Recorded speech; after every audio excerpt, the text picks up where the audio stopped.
podcast heroes, where we believe typology can save the world. I'm Amanda Fulwilson. And I'm Jessie Miller, and today we are going to be talking about the cognitive functions as they present in each position. So today's topic is extroverted sensing in the hero position. So that is for the ESTPs and the ESFPs. Like we say in the beginning of every video, anyone can be anything. And while we do wholeheartedly believe that, and we'll say till the day we die, that is not the purpose of these videos. What we are focusing on in this series is the consistencies and behavior that we see across the board with the types, the function, and the placement in the stack. So like Jessie said, for extroverted sensing hero, we're wanting to see the consistencies between the ESFPs and the ESTPs. That being said, the big takeaway, the big picture here, the main focus behind all this is the motivation behind their behaviors. So yes, we are going to be using the behaviors in these situations as examples for you guys to relate to and to more easily understand. Is what we've kind of found while doing this, but it is the actual motivation behind it that shows the true colors of the function. Right, very nicely said. And so as Amanda is mentioning, like, you have to look at the motivation. Something else to consider is that this is ideal type development. So just because you can't relate to this doesn't mean that you're not the type. So it doesn't mean that you're not an ESFP or ESTP in this instance. It just means that you may not yet have encountered this on your journey. You might have encountered it and not recognized it. That's something else that I'm seeing more and more, is that people don't want to admit to their own complexes. Or you may have already encountered it in your past and overcome it, so it no longer is relevant to you. But again, this is just ideal not meaning best, ideal meaning like an idealized version, and the average experience. So if we say something in this that you don't understand, please hop over to our channel, because we do have tons of playlists for the ESTP and the ESFP, and on all the cognitive functions, and for beginners, and all of the things. So let's go ahead and jump into the content, because I know you SE dominants do not want me to talk too long. So this is your hero position. So this is a position that you lead with.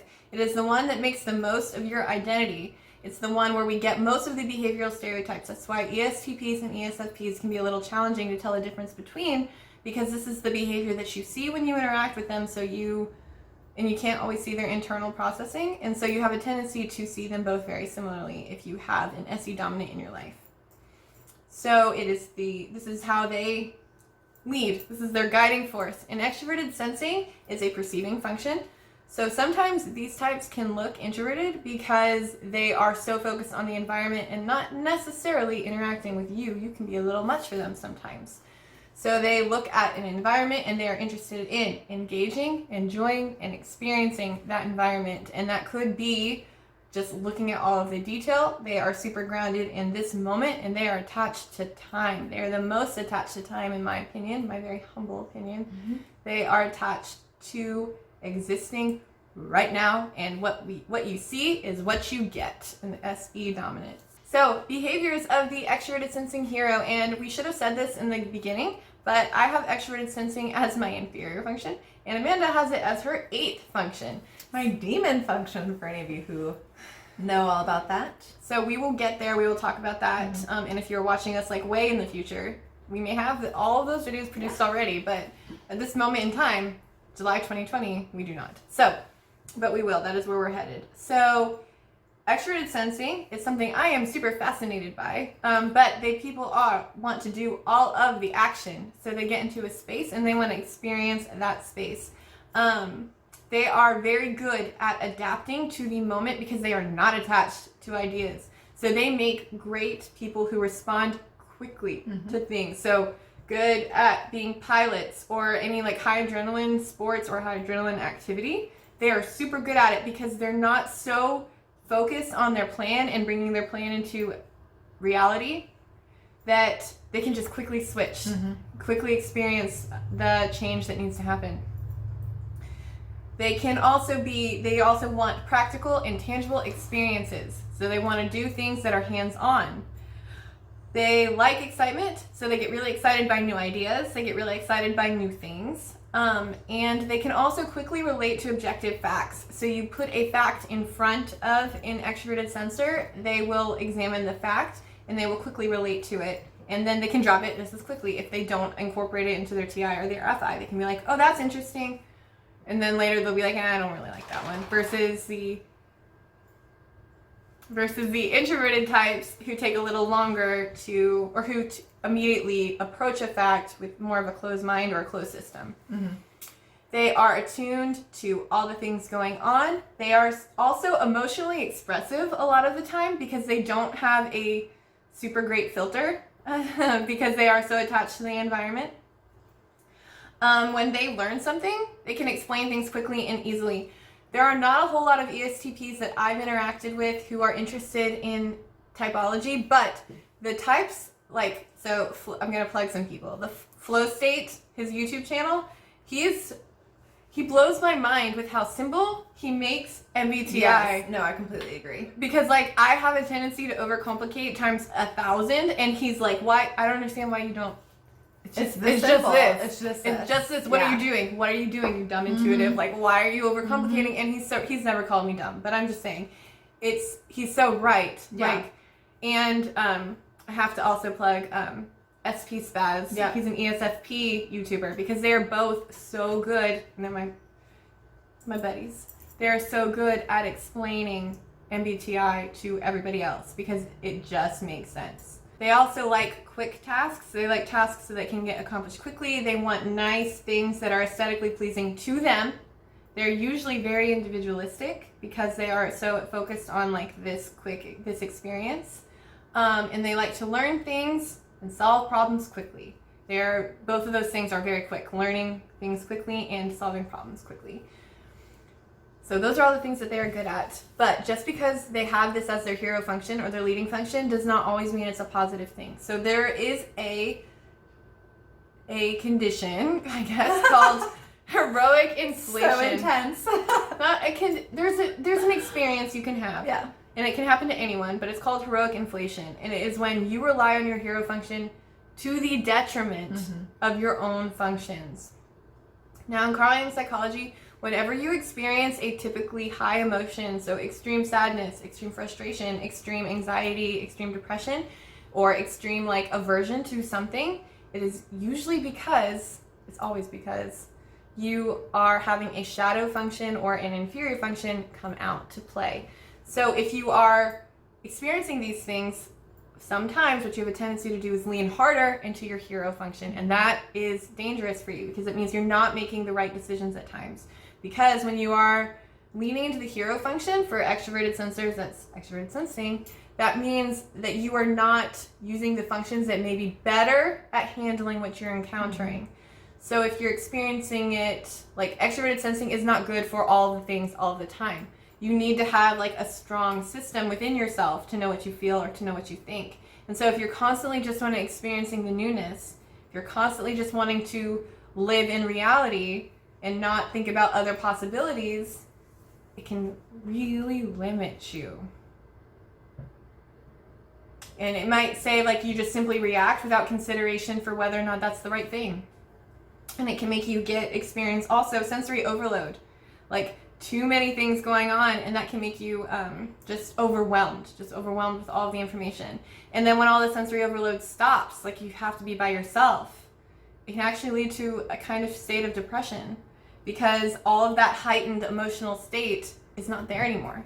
And now you gotta look inward, and you might not like what's inward. Looking inward is so hard for extroverts. Introverts do it all day. Yeah, it's I think particularly with, well, that's maybe not fair to say, but I was going to say particularly with extroverted sensing because you guys are so good in the situations where you can be so good in the situations where you are surrounded or you've got,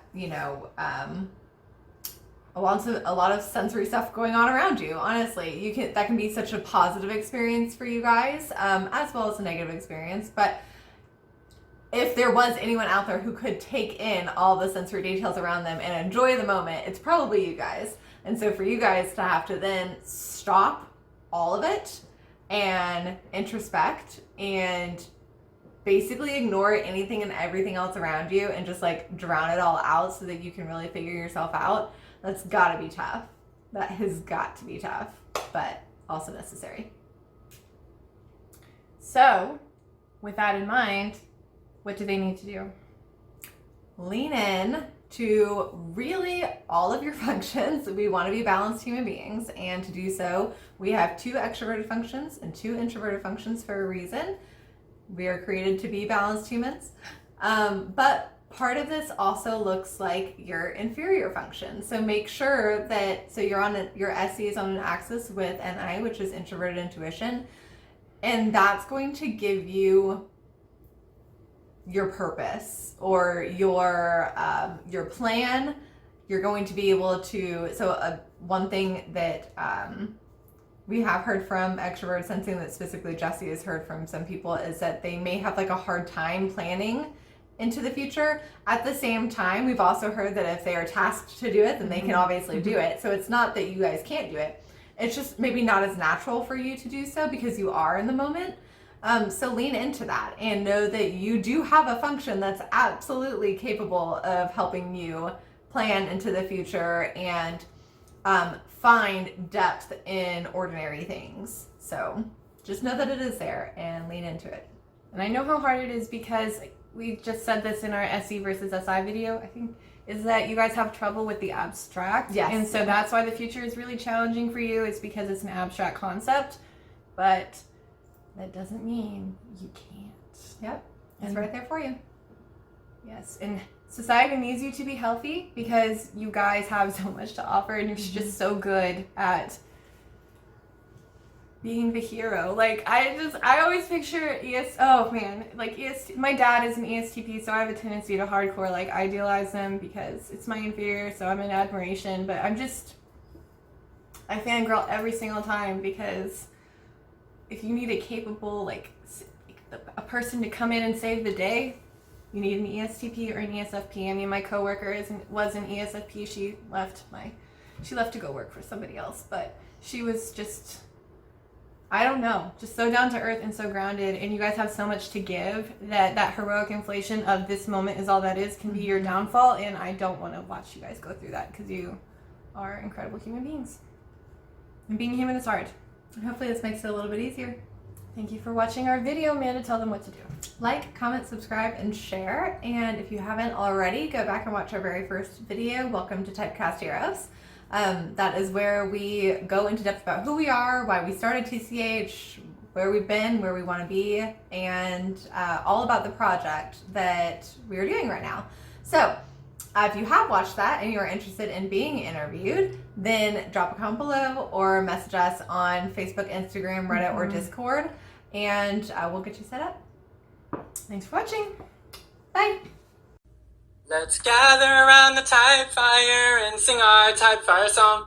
Our MBTITYPOLOGY song. And if you feel uncomfortable, then know there's nothing wrong.